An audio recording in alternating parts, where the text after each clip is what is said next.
This is my 2008 Royal Enfield Bullet Electra X 500, the Royal Enfield Bullet 500 Electra X. It's a mouthful, but I think I'm going to start making some videos on these bikes because everywhere I look, I can't seem to find much information. There's a couple of little videos on maybe like how to do an oil change on YouTube, but there's really not much information out there unless you go on the unofficial Royal Enfield forum online. Today I just want to talk about mainly the speedometer that I installed last night. It's an Acewell speedometer from Hitchcock's. It's got some really cool features, and it's a little difficult to set up, but it's worth it. Other than that, I'll talk about some other various things that I've done to this bike. But I want to start making more videos about all the fine intricacies and confusing stuff about how to actually maintenance and take care of one of these motorcycles, because there's just not a lot of info out there. There's not a lot of these bikes out there, from my understanding. And if you're going to get one, you really need to know how to operate it correctly and how to do maintenance on it yourself, really. I think there's only 2 dealers in the entire United States. But anyway, without further ado, let's jump into it. So it's a beautiful bike. Some of the modifications I've done from the factory, I changed the turn signals out for these just cheap eBay ones, but they work great and look amazing. I have changed the headlight to the 7-inch headlight. There's a conversion from Hitchcock's, and it comes with a new rim for the headlight here as well. The factory one from the United States is actually this 5 3/4 inch one here.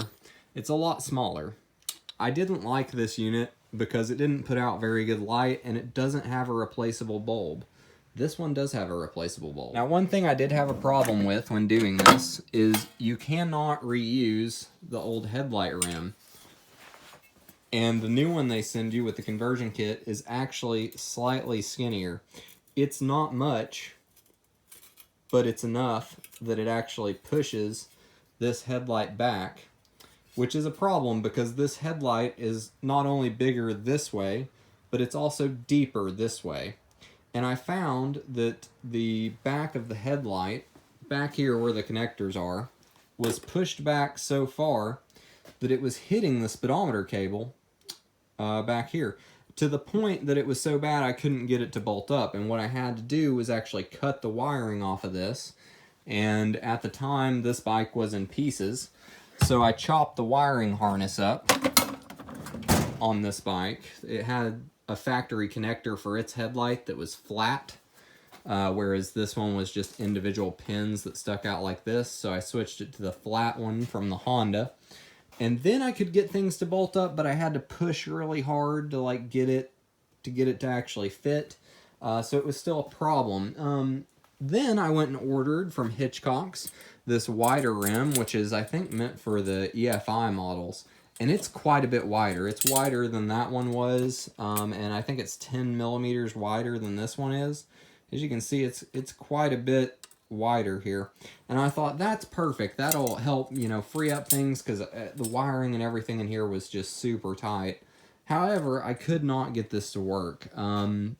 The springs and stuff that hold this chrome piece to the headlight here, for some reason, rubbed on this thing from that red mark there all the way over to that red mark there. I could get the bottom in, but the sides and the top here wouldn't work. And I tried to make it work in a rush last night. I took it to the grinding wheel over here and, you know, tried to grind it down some and make it work. And I just could not get it to work.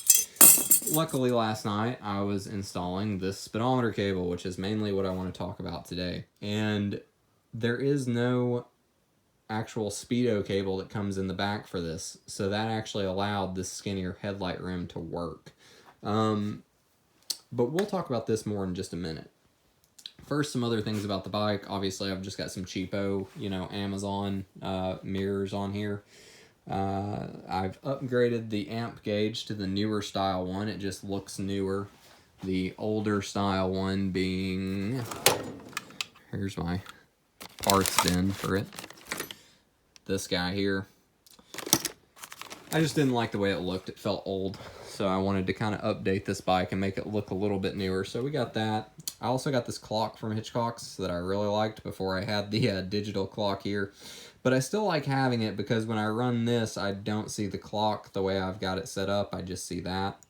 So I like it like that.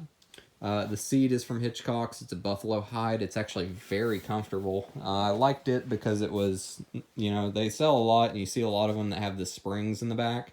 But I feel like the seat sits up too high. And I'm a pretty average height guy. I'm probably like 5'9" or something. And this puts me at a good position, you know, for the handlebars and stuff. And it feels good.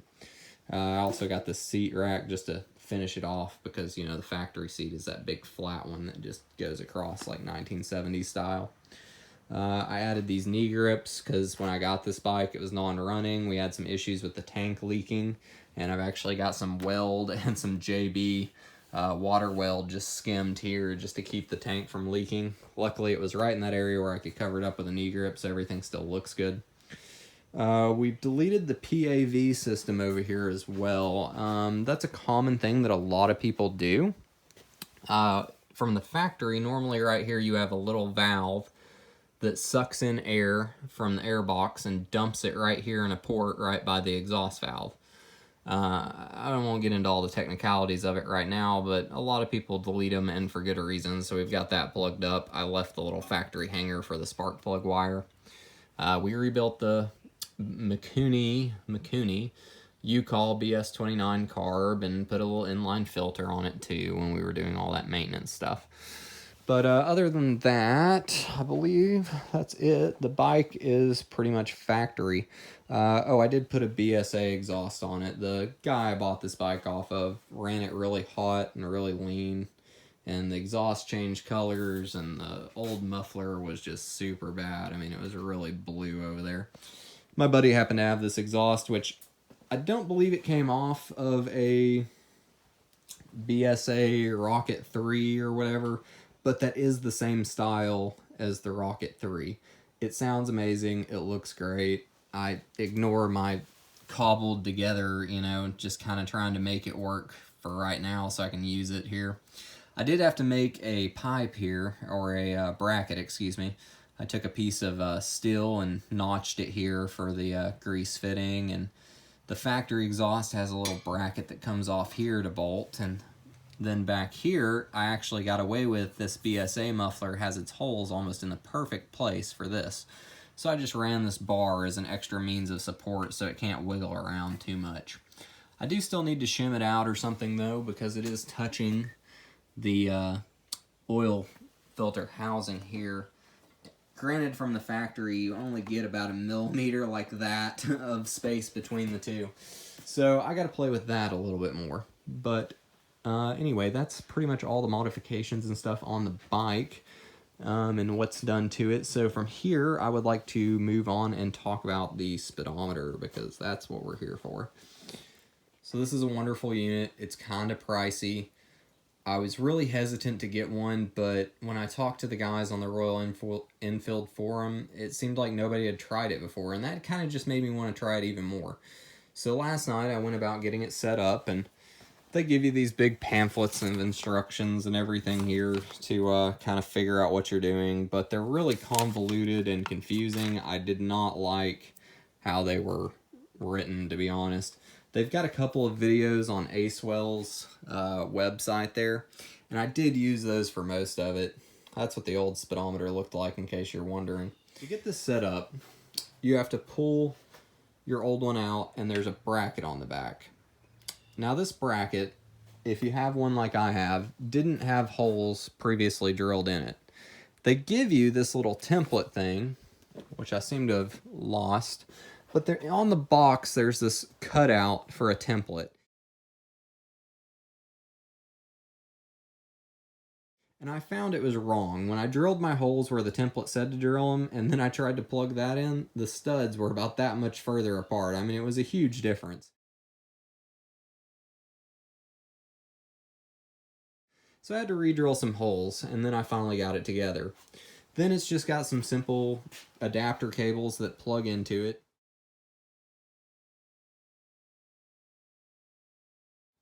And it loops in for the key switch. So you unplug your key switch, and one end connector goes to the key switch and the other one goes to the main harness.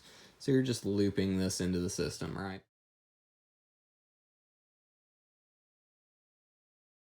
And the same thing goes for down here. Now this part tripped me up a lot because the instructions were crappy, but if you take off your fuel tank, or if you look right up in here, there's actually some wiring connectors.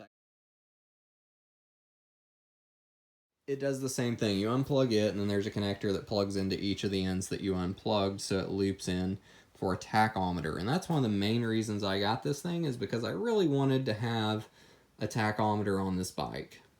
Now this is the part that blew my mind. Now anytime I've ever seen a digital speedometer put on a bike, because this is digital, it can actually do both. You can either have it digital display or analog display or both at the same time, and you can switch them too. The needle can do RPMs or it can do your speed, which is pretty cool.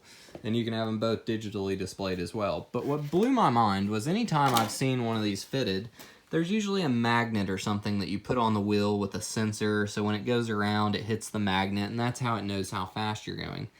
They have cleverly designed this cable, which screws in just like the factory speedometer cable. It has this fitting here.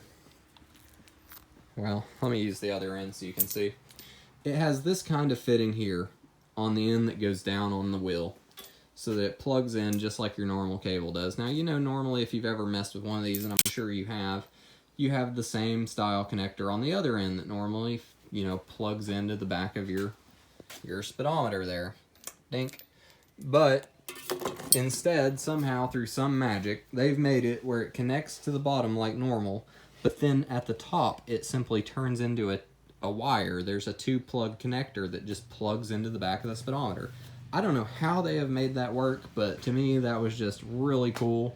But it is difficult to get everything set up. So that's pretty much all you have to do to install this thing. It's not super bad. You got to take the tank off. You might have to drill some holes in a thing. Otherwise, everything is just plug and play. Well, plug anyway. The play comes after you set this thing up. So here's how you get the unit set up. First, you got to turn on the power. Took me far too long to figure that out. It does a nice little calibration sweep. You hold both of the buttons down, then you get this. You can set 24 hours or 12 hours on here, so that's just your digital clock. That's pretty straightforward, right? You can set your LED brightness, how bright you want the LEDs to be. That's pretty straightforward. This is your RPM, your maximum RPMs. I'm setting mine to 5,000. I've seen some debate on here whether it's 5,000 RPMs, 5,300, or 5,400 RPMs is the max for this engine. I'm just going to play it safe and keep it at 5,000. Now here, this is where we get into calibrating the tachometer. It wants to know how many revolutions of the engine per pulses of the spark plug, because remember, you're tapping into the spark plug wire. We're able to do this because it's a single cylinder engine, so it's very easy. Theoretically, you could do this with multi-cylinder engines and stuff too, because it does have quite a bit of settings. But anyway, this engine uses wasted spark, which means that spark plug is actually firing every stroke of that piston, or every time the crankshaft rotates, really, is what I'm trying to say. So every time that crankshaft rotates, it's firing that spark plug. It doesn't have to be a combustion stroke. So that means we are at a 1-to-1 ratio, 1 revolution to 1 pulse. That is what you want for this to be set correctly for your tachometer. Now it's going to ask you if you have a Hall sensor or a read sensor. To be completely honest with you, I don't know what a read sensor is. I'm not that knowledgeable on this. But I do know that I've had it set to Hall and it's been working fine. I assume this works like a Hall sensor, just like, you know, your car has a Hall sensor. I know what they mean by Hall sensor, and that seems to me how this works, so that's why I've set it this way. I'll have to look into read sensor, though. I've never heard of a read sensor. Now this is where it got tricky for me. This is the circumference. So this is for the speedometer. Now you can ignore the numbers you just saw in that last video because I've had it set incorrectly. Was in a rush last night and I accidentally measured the diameter of the wheel. That's not what we're after. We're after the circumference of the wheel. And even when I said it with diameter, it was all screwy, and went for a 400-mile ride today with some buddies and have been playing with it all day. I think I got it between about 5 mile an hour off, but when I got home, I finally looked up the correct way to do this, which is you get your valve stem here at the bottom. You want it to be just about as close to the very bottom of the wheel as you can. Actually, if you can get it dead center on the bottom, that would be ideal. Next, you want to take you a marker of some kind and lay it down right there where that is. I'll just use this tool for right now. We're not going for an exact measurement. If I'm off by 1 mile an hour, it's not the end of the world to me. So there we go, we have that. Now next, what we're going to do is we're going to roll this bike forward until this goes all the way around 3 times. And 3. So we're going to roll it forward here until it spins around 3 times.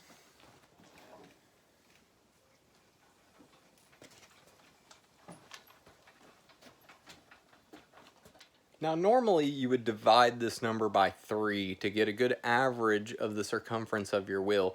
However, in my shop, I don't have enough room to roll it forward 3. I may take it outside later and try this again, but for now, 1 will do. We just won't divide it by 3, right? So I've rolled it forward just enough to go 1 full rotation. We're going to take our measuring tape and measure the distance between the 2 points. So that's where we started. That's where we ended. As you can see, we've got about 79 inches here. Now again, ideally you would roll this 3 times, measure that distance, and divide by 3. We're just going to go with our 79, and this is where things trip me up a little bit. So we turn it back on. You did remember to turn it off, right? And we go back into our settings. And we got to cycle back through all that stuff. If you press the button fast enough, it just lets you skip all the digits. And here we have, it has 4 digits for this. So I believe they want this in millimeters.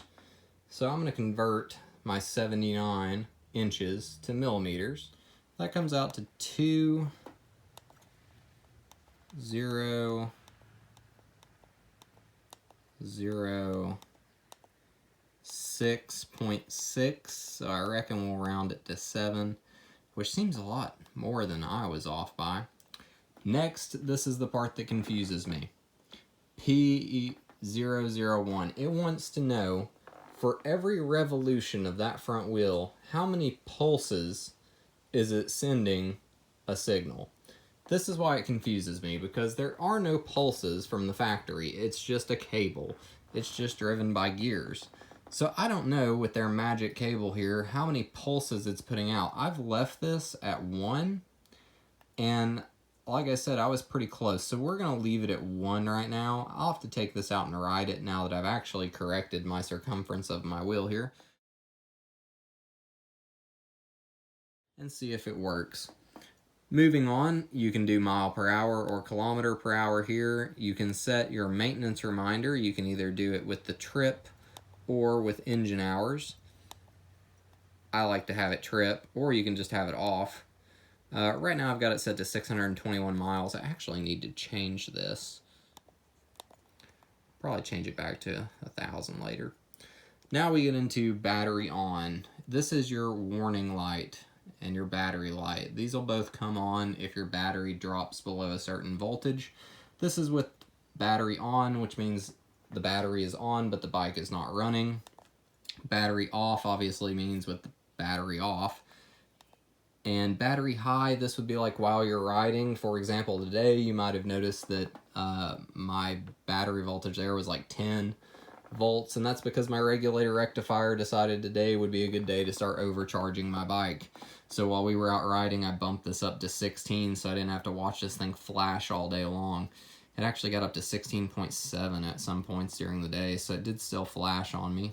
But anyway, you can set your battery warning lights there. Now we have scan, which means like while you're riding, this little LCD display, everything we've looked at so far, voltage, tachometer, speedometer, your clock, all that stuff, your odometers, you can set this to cycle through those every however many seconds you want to do it. You can turn it on or off, and if you have it on, then next it'll ask you how many seconds you want to display it for. So it'll display like your clock for 2 seconds, and then it'll change to your tachometer for 2 seconds, and then it'll change to your speed for 2 seconds, or whatever you want to do there. I just keep mine off. I like it to stay what I want to see.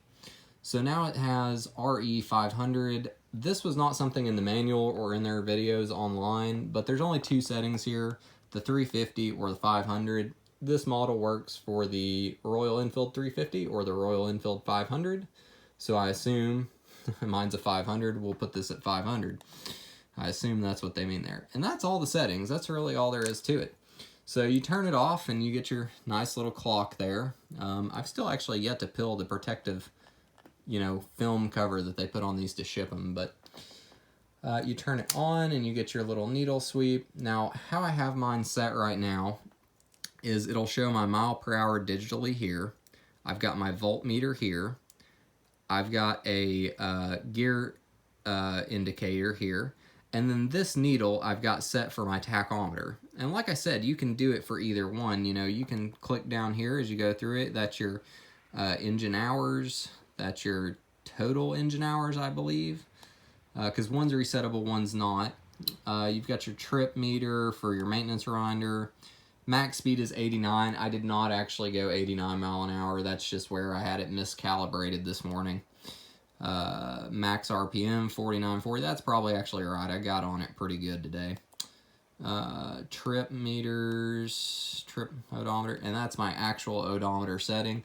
One thing I did not mention is when you're setting this up, the very last thing it will ask you is for your odometer reading. It does not do tenths of a mile, so don't leave a little space at the end thinking you're going to get tenths of a mile. Don't do that. I rode 400 miles today, so we're at 3010. My old one was at 2790 over there. And once you set that in your settings, it's locked in. You can never change it ever again. So that is one good thing about them, is you can actually keep track of, actual mileage. Just don't accidentally put it in wrong when you do it, because I'm sure if you contact the company, you might have to ship it back to them or something to get it reset. And then we've got our clock, your digital revolutions per minute there, average speed, ride time or engine timer, and we're back to voltage. Now you can also change, if you hold this down, see if I remember how to do this. Yeah, okay, I think the bike actually has to be running, but if you hold this one down, it'll say needle down here, and it'll either say RPMs or mile per hour over here, and that is simply how you set the needle to do your RPMs or your mile per hour, because it can do both. Not at the same time, obviously. So now then, that said, let's go ahead and start it up, and I'll show you what it looks like when it's running real quick. Sweet. I'm gonna have to put you down for a second. I don't have a GoPro. Somebody, if you want to invest in me a GoPro, I would be your biggest fan. Let me set this down.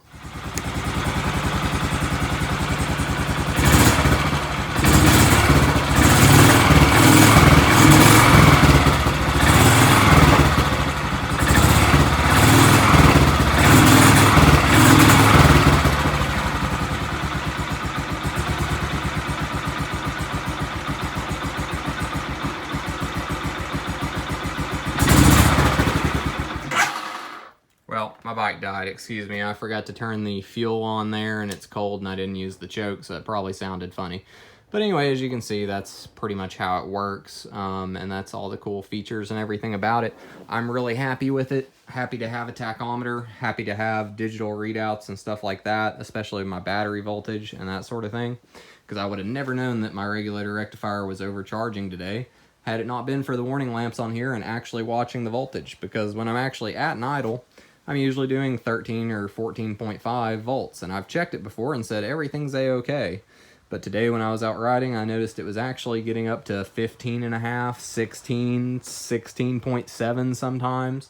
And it's actually overcharging my battery, and I think it's actually killing my battery at this point, because as you saw there, I only had 10 volts in it, and earlier it was 11.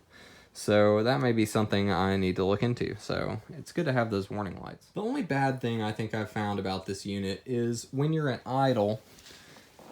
When I very first installed it, my idle RPM seemed to be reading way higher than they actually were. But after I rode the bike some and things calmed down, it felt like it was actually accurately reading my idle RPMs. So I think it is actually a really good unit. It just took a little bit of time to calibrate itself. You know, it kind of learns as you ride it. For example, that neutral, the gear indicator there, how it works, there's no sensor or anything that goes on that. It just takes in account the speed you're going and the RPMs you're at to kind of guesstimate what gear you're in. And it took it a while to learn that. You know, it took me maybe an hour riding or something for it to start being pretty accurate. And it's still not perfect, probably because there's, you know, this bike doesn't go that fast and it doesn't rev that high. So sometimes it'll say I'm in 5th gear when I'm actually in 4th and vice versa. But most of the time, other than that, it's okay. As you can see too, if you're at my height, if you've ever looked at one of these LCD displays from the side, you see all that ghost lettering there. I did have a bit of a problem with that when I was riding today. When the sun was directly down on top of it, super bright, I'm a pretty average guy. You know, I'm sitting about right here, and as you can see, from the angle I'm sitting, I'm seeing some of those ghost letters. So I often found myself having to kind of lean up on my bike like this to read that display correctly. One thing I think I'm going to do to counter that is you'll notice this factory gasket is thicker on this side and thins out as it goes back here. I think what I'm going to try to do is rotate that around 180 degrees so it'll bring that face up just a little bit. Otherwise, I might just see if I can't get like a gasket company around here or something to make me one that's more dramatic. I may have to modify the bracket on the bottom to accommodate for that angle. But that'll keep me from, you know, sitting here looking at it like that with all the ghost lettering and having to go like this to actually read it. But that would be one thing I would change.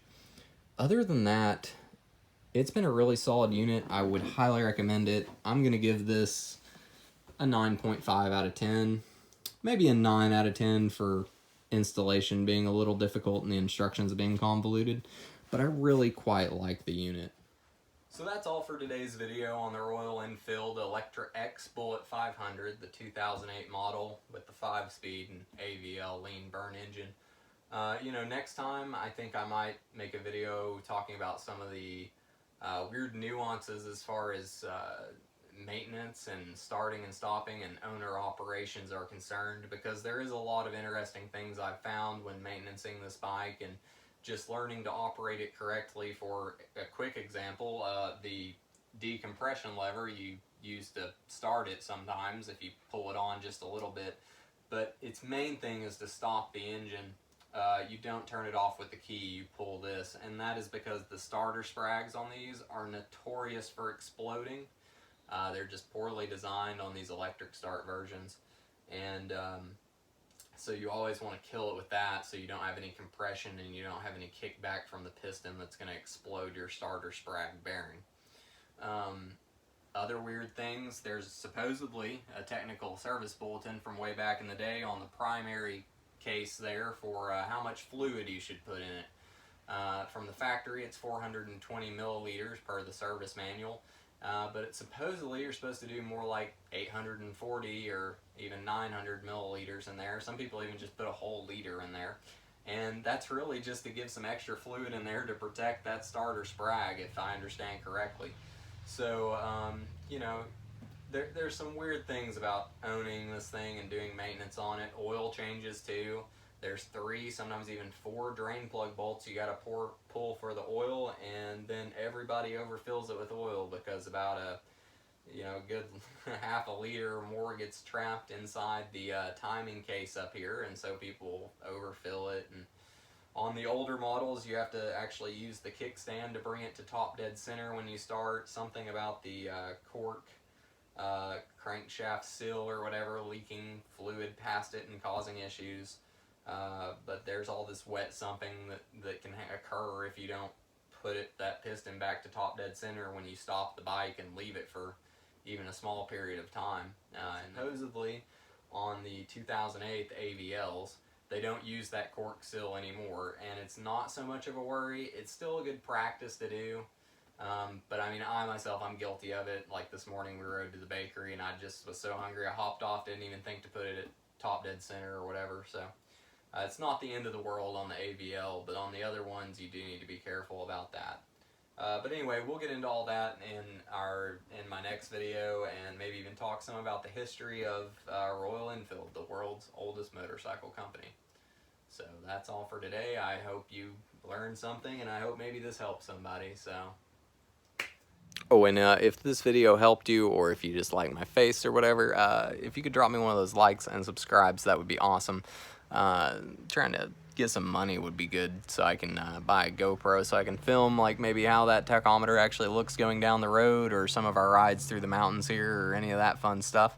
So yeah, if you can just click 2 little buttons for me, that would just make my day. So y'all have a good one.